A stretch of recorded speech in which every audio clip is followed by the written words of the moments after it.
రాబోయే పార్లమెంటు వర్షాకాల సమావేశాలకు కాంగ్రెస్ పార్టీ సిద్ధమవుతోంది. పార్లమెంటు సమావేశాల్లో వ్యూహాన్ని ఖరారు చేసేందుకు కాంగ్రెస్ పార్టీ స్ట్రాటజీ మీటింగ్ ఇవాళ జరగనుంది.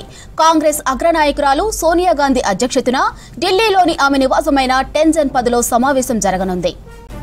బీహార్లో EC special intensive revision, operation Sindoor లాంటి అనేక అంశాలపై సభలో ఎలా ప్రశ్నలు సంధించాలనే దానిపై చర్చించనున్నారు.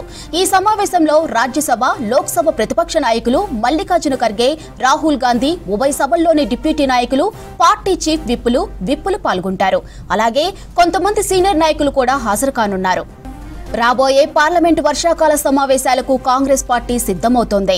పార్లమెంటు సమావేశాల్లో వ్యూహాన్ని ఖరారు చేసేందుకు కాంగ్రెస్ పార్టీ స్ట్రాటజీ మీటింగ్ ఇవాళ జరగనుంది. కాంగ్రెస్ అగ్రనాయకురాలు సోనియా గాంధీ అధ్యక్షతన ఢిల్లీలోని ఆమె నివాసమైన టెన్జన్ 10లో సమావేశం జరగనుంది. బీహార్లో EC special intensive revision, operation Sindoor లాంటి అనేక అంశాలపై సభలో ఎలా ప్రశ్నలు సంధించాలనే దానిపై చర్చించనున్నారు. ఈ సమావేశంలో రాజ్యసభ, లోక్సభ ప్రతిపక్ష నాయకులు మల్లికార్జున ఖర్గే, రాహుల్ గాంధీ, ఉభయ సభల్లోని డిప్యూటీ నాయకులు, పార్టీ చీఫ్ విప్పులు పాల్గొంటారు. అలాగే కొంతమంది సీనియర్ నాయకులు కూడా హాజరు కానున్నారు.